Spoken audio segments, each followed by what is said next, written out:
मेरे सामने गांधी जी का जीवन सामने आया। उनको एक बड़ा काम करना था, बहुत बड़ा काम। हिंदुस्तान से वो अंग्रेज भगाने थे जिनके के राज्य में कभी सूर्यास्त नहीं होता था। इतने सामर्थ्यवान जो उस जमाने में पहले नंबर की शक्ति माने जाते थे, उनको गांधी जी भगाना चाहते थे। तब क्यों नहीं भगा दिया गांधी जी? अकेले नहीं भगा सकते, उनको सहयोग की जरूरत पड़ी, साथियों की जरूरत पड़ी। ये बहुत से काम ऐसे हैं जो समूह के द्वारा संभव होते हैं, अकेला आदमी नहीं कर सकता। समूह के द्वारा गांधी जी ने वो अपना समूह इकट्ठा किया, सत्याग्रह की सेना इकट्ठी की और सत्याग्रहियों की सेना से वो काम संभव बना दिया जो असंभव मालूम पड़ता था। बुद्ध को भी करना पड़ा यही। बुद्ध चाहते थे कि उस जमाने में जो अनैतिकता, अनाचार सामाजिक क्षेत्रों में और धार्मिक क्षेत्रों में फैले हुए थे, उनको उखाड़ना चाहते थे।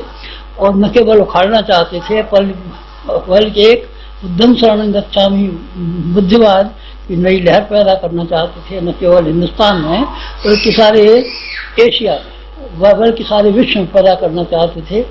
तो उन्होंने फिर नहीं, अकेले नहीं कर सकते थे। उन्होंने फिर बहुत से अपने सहयोगियों को इकट्ठा किया। उन्होंने अपना श्रावस्ती में अपनी स्थान बनाया और ये किया, लोगों को बहुत सारों को शिक्षित किया, बिहार बनाए, संगाराम बनाए, नालंदा विश्वविद्यालय को नवजीवन दिया, तक्षशिला विश्वविद्यालय को नवजीवन दिया और उन्हें साथी और कार्यकर्ताओं को संग्रहित करने और संगठित करने के लिए कोशिश की। जब ये महान कार्य हुए तब क्या हुआ कि सहयोगी इकट्ठे हुए। तो साहब सहयोगी कैसे इकट्ठे हुए? सहयोगी कैसे? अचंभे की बात। जब जहाँ 100 में से 99.5 आदमी स्वार्थ में, चालाकियों में, पेट भरने में और मालदार बनने में और अमीर बनाने में और अहंकार दिखाने में लगे रहते हैं, वहाँ ये आदमी कहाँ से आ गए? गांधी जी के साथ ऐसे आदमी कैसे आ गए जो जेल भी चले गए और फांसी पे भी चले गए? बुद्ध के साथ ऐसे आदमी कैसे आ गए जिन्होंने अंगुलीमाल डाकू ने न केवल अपना डाका मारना छोड़ा बल्कि जो अपने पास इकट्ठी की हुई संपत्ति थी वो भी लाके भगवान बुद्ध के चरणों में रखी। अम्रपाली जी ने केवल वेश्यावृत्ति छोड़ी बल्कि जो अपने जीवन भर की कमाई थी वो करोड़ रुपए की थी, वो सबको इकट्ठा करके उन्होंने उनके सामने पेश कर दिया, इकट्ठा कर दिया। बड़े काम अकेले नहीं कर सकते। फिर कहाँ से आते हैं ये आदमी? उनसे सिद्धांतवादी, आदर्शवादी और ये लोक मंगल का काम करने वाले, त्याग करने वाले कहाँ से आते हैं? ये कुम्हार के चाक पर तैयार होते हैं। मिट्टी लाता है कुम्हार और बना करके घुमा करके डंडे से और उसमें से एक त्यागी और महात्मा बना देता है और में पका करके रंग भर करके दाढ़ी लगा देता है। ऐसे बन जाते हैं। हरे ठाकुर जी मजाक करते हैं। हाँ ठीक है, मजाक का मेरा मूड आ गया, इसीलिए मैंने कुम्हार की चाक की बात की। कुम्हार की चाक से श्रेष्ठ मार्ग पर चलने के लिए आदमी को जन्म जन्मांतरों के संग्रहित संस्कार मार देते, इससे कम में काम करता नहीं। एक जन्म के संस्कार तो आदमी इस कान सुन लेता है, उस कान निकाल देता है। न वो सुन पाता है, न समझ पाता है और हृदयंगम कर पाता है। समझ, सुन और हृदयंगम भी कर ले तो उसके करने में तो उसकी माँ मरती है, तो कर नहीं। इसलिए जिनके पास जन्म जन्मांतरों के संस्कार संग्रहित होते हैं वही आदमी बड़ा काम उठाने के लिए तैयार हो जाते हैं।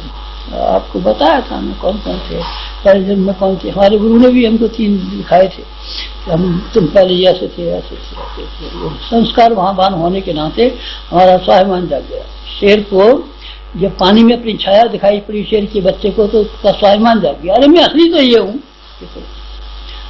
जो आप लोग यहाँ बैठे हुए हैं प्रज्ञा परिजन के नाम से जो पुकारे जाते हैं, उन सबको हम इसी रूप में देख के मानते हैं कि इनको पहले जन्म के संस्कार संग्रहित। रामचंद्र जी आए थे तो रीछ मंत्रों के रूप में देवता जन्म लेकर के आए थे, उनके सहयोग किया। श्री कृष्ण जी आए थे तो उनके साथ में देवता जन्म लेकर के आए थे और वो किसी के मनुष्य के शरीर में होकर के उनके साथ दिया था। आप भी हमको इस तरीके से मालूम होते हैं, कोई देवता है, कोई महापुरुष है, कोई पहले जन्मों के। इस जन्म का तो आप क्या करते रहे मालूम नहीं, लेकिन पहले जन्मों का हमारा 100% विश्वास है कि आप सामान्य नहीं है, कोई असामान्य आदमी है। और आपने क्या किया? हमने कुछ किया नहीं है। आप जो 24 लाख हमारे कुटुंबी हैं, इन 24 लाख कुटुंबियों को हमने बनाया नहीं, हमने ढूंढ करके पढ़ के खीसे में रख लिया। किसी का कोई एक सहयोगी सच्चा मित्र नहीं मिलता। सारी जिंदगी भर कोशिश करते हैं पर एक मित्र नहीं मिलता, यहाँ तक कि बीवी भी दगाबाजी करते देखी गई है। लेकिन फिर हमारे पास इस तरह के व्यक्ति जो कि हमको हमारा मानते हैं और हम जिनको हमारा मानते हैं, और जो हमको हमारा मानते हैं हम जिनको हमारा मानते हैं। गुरु चेला आया, बाद में गया गुरु और ऊपर से गया चेला। चेला और गुरु तो बहानेबाजी की बात है, ठगने और ठगाने की बात है, इसमें कोई साम नहीं है। ना आप हमारे गुरु हैं, ना हम आपके चेला हैं, हम आपके हैं और हम आपके। इसलिए हमने गायत्री परिवार नाम से संगठन किया है। कुटुंब है, कुटुंब में आप हमारे बड़े हैं, हमसे बड़े हैं। आपकी उम्र 75 साल से ज्यादा है, तो आप हमारे ताऊ जी हैं, चाचा जी हैं, हमारे बड़े भाई साहब। और अगर आप छोटे हैं, हमसे छोटे हैं, तो आप हमारे छोटे भाई हैं। तो आप हमारे भतीजे हैं, तो आप हमारे नाती हैं, पोते हैं, धेते हैं, भांजे हैं, जो भी है तो है हमारा कुटुंब। आप हमारे कुटुंबी हैं, आप कुटुंब में हमारे में शामिल हो गए। हमारा कुटुंब देख करके, बढ़ता हुआ कुटुंब देख करके कितनी खुशी हमको होती है। बढ़ती हुई फसल, बढ़ते हुए खेत देख करके, बढ़ता हुआ बगीचा देख करके माली को और किसान को जब खुशी होनी संभव है, हमको क्यों खुशी नहीं होगी? हम बहुत खुश हैं। 75 साल की उम्र होकर के इसमें भी हम जवान बने हुए। आप क्या खाते हैं? रे बड़ा माल खाते हैं। और आपको क्या दिखाई पड़ता है? हमको सपने दिखाई पड़ते हैं और हमको इतना बड़ा कुटुंब दिखाई पड़ता है। आपको देख करके हम बहुत प्रसन्न, हमारा जीवन धन्य हो गया। किससे धन्य हो गया? आपको क्या क्या हुआ और आपने इतना साहित्य लिखा और ये कहा और दुनिया प्रशंसा करती है, और आपने शक्तिपीठ बनाया और आप बनवाए, और आपने यहाँ गाती चित खड़ा कर दिया और गाती भवन खड़ी कर दिया होगा। उसकी प्रसन्नता नहीं, मुझे इसकी प्रसन्नता है कि संसार भर में मैं निगाह उठा करके देखता हूँ, इतने भले आदमी, नेक आदमी और साफ सुथरे आदमी, स्वच्छ आदमी क्या किसी के साथ हैं? मैं देखता हूँ कि अब किसी के साथ नहीं, किसी कमेटियों के पास भी नहीं है, किसी राज सत्ताओं के पास भी नहीं है, किसी संगठनों के पास भी नहीं है, किसी धर्म संस्थानों के पास भी नहीं है। इतनी साफ सुथरी छवि जिनकी हो, और जो आदमी निरंतर त्याग करने के लिए और सेवा करने के लिए कटिबद्ध रहते हो, ऐसे आदमी देखें आपने कहीं और। आप बता सकते हैं नहीं भाई मेरी जानकारी में नहीं है, होंगे तो कहीं हो भी सकते हैं, लेकिन जहाँ तक मेरी जानकारी है, मैं अकेला हूँ इस दुनिया में जिसने 24 लाख आदमियों को, साफ सुथरे आदमियों को, समाजसेवी आदमियों को, जो अपने आप में अंकुश लगाना और जो अपने आप को संयमशील रहने के लिए तैयार रहते हैं, इस तरह के आदमी किसी और के साथ हम मुझे ठीक मालूम नहीं। राष्ट्रीय संघ हो और कोई हो, नहीं कहता किसी को, मैं बुराई करता हूँ, मैं कहता हूँ, पर मेरी आँख में नहीं। इतनी ज्यादा संख्या में कार्यकर्ता किसी को मुझे बहुत पसंद है, अपनी जिंदगी की मुझे बहुत खुशी है। समय आने वाला है तो हम क्या चले जाएंगे, लेकिन खुशी के मारे हम बोलते हो जाएंगे। हंसते जो कहते हैं कि मर गया फलाना आदमी, इसके फूल मिल रहे हैं, तो आप हमारी राख में से फूल बीनना, हड्डियों में से फूल बीनना, हंसते हुए फूल बीनना, वातावरण में से फूल बीनना, हर जगह से फूल बीनना, क्योंकि हम खुशी में भरे रहते हैं।